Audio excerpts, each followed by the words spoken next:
যেসব লাশ কবরে দাফন করা হয় না, যেমন পানিতে ডুবে মারা যায়, যার লাশের কোনো খবর থাকে না ইত্যাদি, তাদের কবরে আযাব হবে কিনা? খুব গুরুত্বপূর্ণ প্রশ্ন। কবরের আযাব এটা কি সত্য না অসত্য? আযাবুল কবর হাক্কুন, কুরআন এবং হাদিস থেকে সুস্পষ্টভাবে প্রমাণিত। আহলুস সুন্নাহ ওয়াল জামাআতের আকীদা বিশ্বাস হলো মানুষের মৃত্যুর পর কবরে তার সওয়াল জবাব হবে, প্রশ্ন উত্তর হবে। এই প্রশ্নোত্তর যেটা মুনকার নাকির ফেরেশতা করবেন প্রত্যেকটা মানুষকে, সবাইকে এই প্রশ্নোত্তরের মুখোমুখি করবেন, এটা হবে। এখন কথা হলো, কবরে যে ব্যক্তি শায়িত হয়েছে, স্বাভাবিকভাবে মৃত্যু হয়েছে, দাফন হয়েছে লাশ, তারটা তো বুঝে আসলো। পানিতে ডুবে মারা গেছে, তার তো কবরে যাওয়ারই সুযোগ হয় নাই, বাঘে খেয়ে ফেলেছে, বাঘের পেটে চলে গেছে, তার শরীরের সাথে মিশে গেছে, এই ব্যক্তির কিভাবে প্রশ্নোত্তর হবে?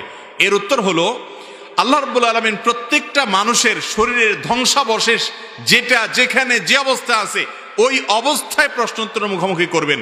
ধরুন একজনকে বাঘে খেয়ে ফেলেছে, কুমিরে খেয়ে ফেলেছে, আগুনে পুড়ে ভস্ম হয়ে গেছেন, ছাই হয়ে গেছেন।